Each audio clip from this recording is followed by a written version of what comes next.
Good evening, Internet, and welcome to Top Shift 54. Now, this is going to be a virtual reality version of Horizons using the Google Cardboard, or as I like to call it, the Oculus Thrift. For those guys who are unfamiliar with this is effectively an Android phone streaming a side-by-side view into the Android phone using Trinus VR, which also captures all the head movement. So effectively I've got not full-on Oculus Rift functionality, but pretty close for about, I'd say, £20 to £30. Now at the moment I'm also having to use my ED tracker to sort out the head tracking a little bit.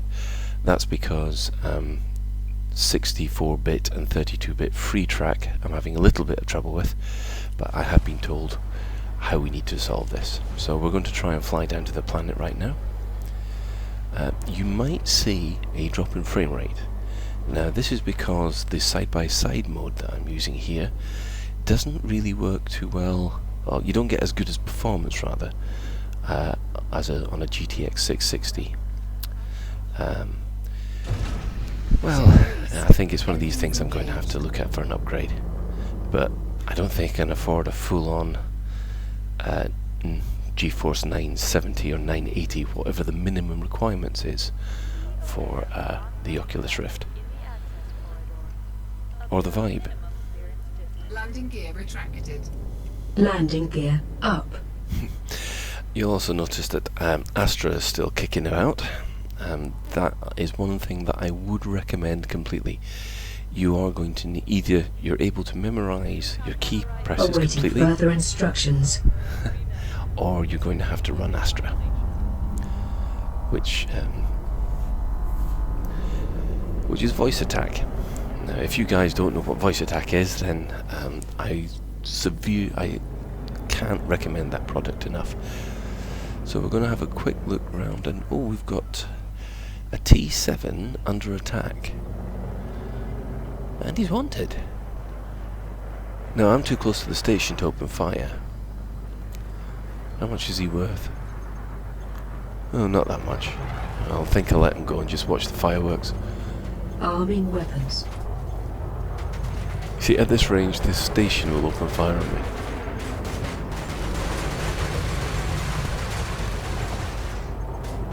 Ah, sod it.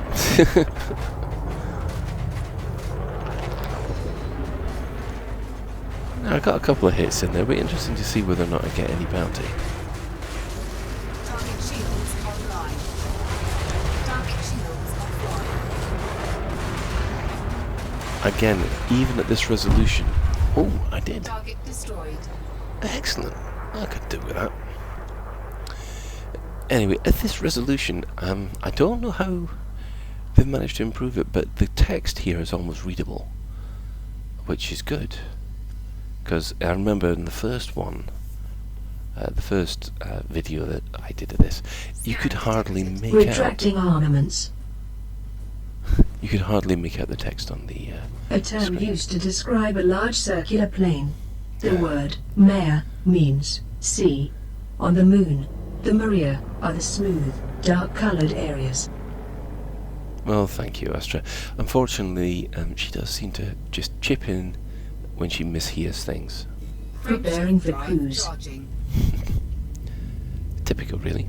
4, 3, 2, 1. Engage. So far so good. The frame rate seems to be acceptable. You'll also notice, nodding away there is Commander Brabin himself. Not something he's actually quite happy about, I must admit. From every single text that he posts about these bobbleheads, he just wishes that his was removed.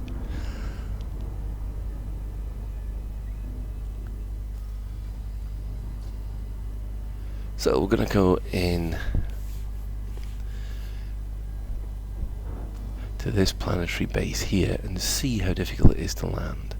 I might even be able to take the buggy out in a bit.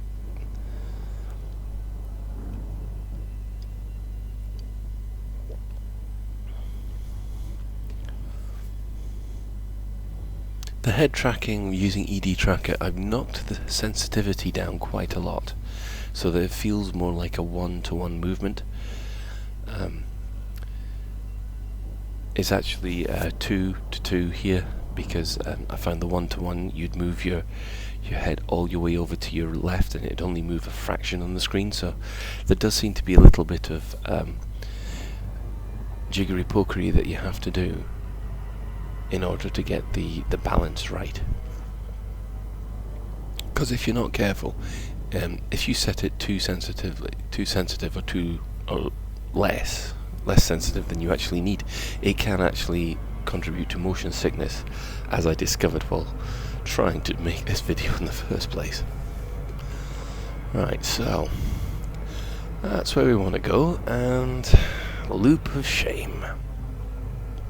The loop of shame, obviously, is a term we now use when you just cannot fly your ship properly in Super Cruise, and I've been finding lately I have been doing an awful lot of loops of shame. So maybe it's because I'm not really down, not practicing enough, or just basically not concentrating enough. Now you'll see here that the base is fully lit up. If it was behind the back of the planet, it'd actually be a dotted circle, which is just a small change, but it's very, very useful. And one of the things that I've discovered lately is that, they've been making all these small changes quite a lot, and they all seem to help contribute towards the experience. Now this base that we're approaching actually has hangars. You're able to see those on the contact map as having...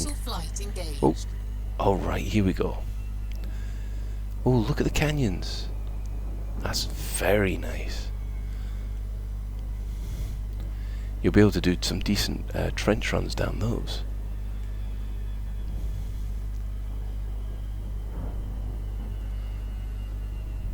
And there in the distance you can see the settlement appear.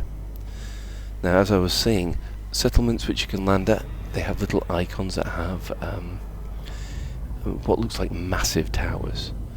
And now we're going to go into glide mode.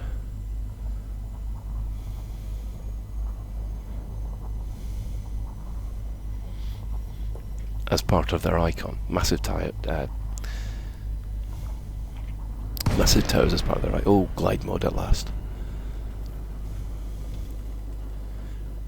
And you can just hear the ship creak and groan as gravity takes it down. Now, it's a little bit of a misnomer, this glide mode in an atmosphereless planet, because we can only land on planets which have no atmosphere at the moment. So it'll be interesting to see how they handle that in the next... I think it will be the next season, to be honest, where we land on other types of planet.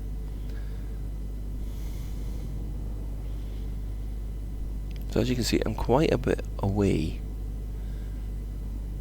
from the settlement.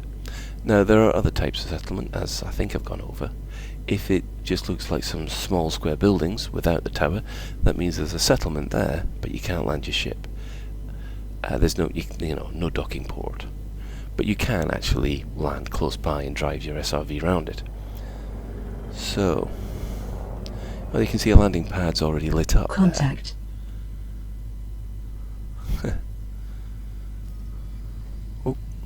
Okay, time to ask for docking clearance. Docking request granted. There we go.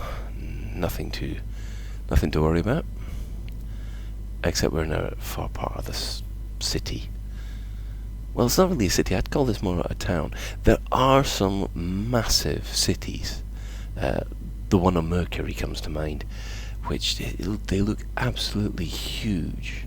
The only problem is, and you can probably tell here, that my frame rate is beginning to drop. Now, I did this run earlier using single screen mode, and it was a lot smoother. This says to me that the good old GTX 660 can't handle side-by-side mode as well. So I think I might have to upgrade the graphics card quite soon. Right. Slowly does it. I'm not The sure landing gear is down and locked. I'm not sure about the gravity on Landing this, gear deployed. because gravity does come into play quite heavily, if you excuse the pun, when it comes to landing. Say for instance you're in a 3G world, it would not handle as well as this. In fact, actually, depending on the thrusters that I've got on this ship, I don't know whether or not I could land it. But this is quite a nice, easy approach. But if you want to see what I mean, there are other videos where people landing on Akina 3. Disengaged. If you want to laugh, go and check them out. May I recommend Chaos Wolves for that. So we've made planetfall. You can see a little bit of jitteriness, and to be honest, it's making me feel just slightly nauseous. And oh, ship taken off there. Is he in the scanner? No, I can't see him. Right then. Oh, another one.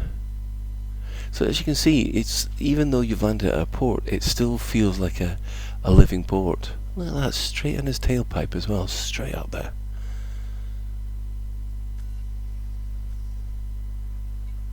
Right, inside, and then we'll let loose the buggy. See how it handles in the Google Cardboard and Trinus.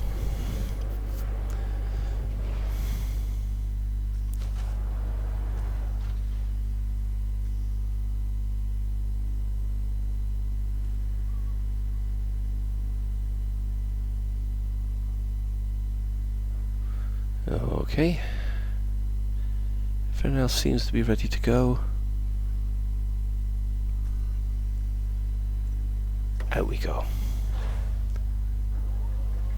It's a completely different transition than when you're actually landed on the planet by yourself. So, okay.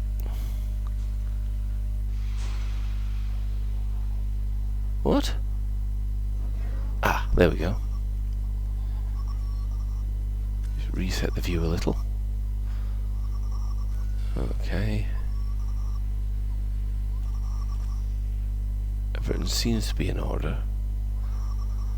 Except the head tracking is a little bit bitty.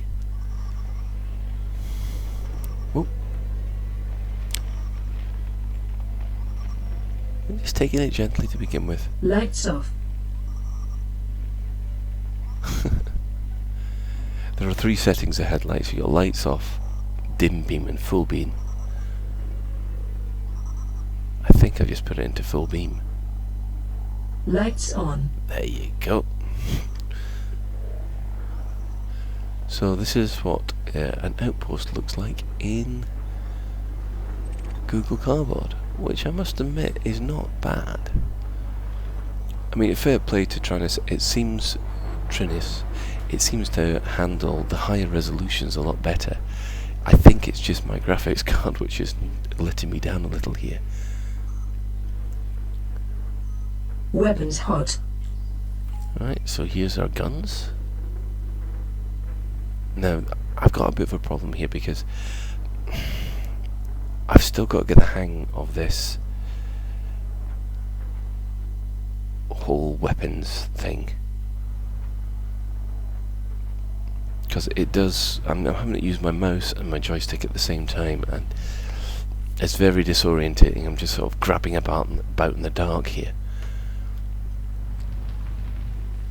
Certainly Stowing weapons. certainly something I need to practice with.